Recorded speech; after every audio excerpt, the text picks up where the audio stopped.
Today we're going to cover microaggressions' greatest hits. Thanks for the comment, I guess. White people, if you don't know what a microaggression is, stay tuned. I'm going to cover them at the end, but here's some of the ones that you do. Oh my god, you're so well spoken. Here's something you can say instead. Telling someone that their name is exotic, or even just mispronouncing it. If you can say David Duchovny, Ben Roethlisberger, the Wachowski brothers or sisters, maybe try a little harder. But instead, you can just say, telling someone you're one of the good ones. Great idea. Instead of that, you could always say, this one's a classic, what are you mixed with? Instead of that, you should ask, this one's a banger. When you meet somebody and you're like, oh my god, I love Dave Chappelle. I love Denzel Washington. I love Oprah Winfrey. Just stop, somebody, I need anyone to make that one make sense to me.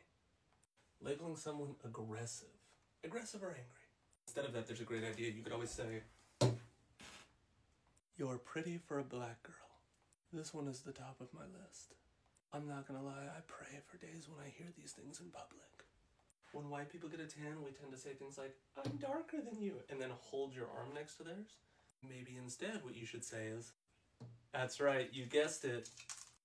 Nothing again. You're not black.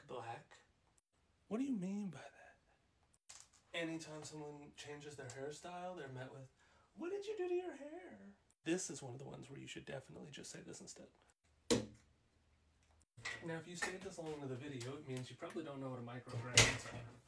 Microaggression, my bad. Microaggressions are everyday verbal, non-verbal, and environmental slights, snubs, or insults, intentional or unintentional. Major important piece here. That communicate hostile, derogatory, or negative messages to target persons based solely on their marginalized group's membership. These can look like jokes, comments, specific looks, actions, or behaviors. They're also listed as subtle expressions of stereotypes, disdain, or dismissal. Move over on the sidewalk. There's no need for that. You know you are. I'm gonna need like 50 more whiteboards. And remember, the best thing that you can say is always,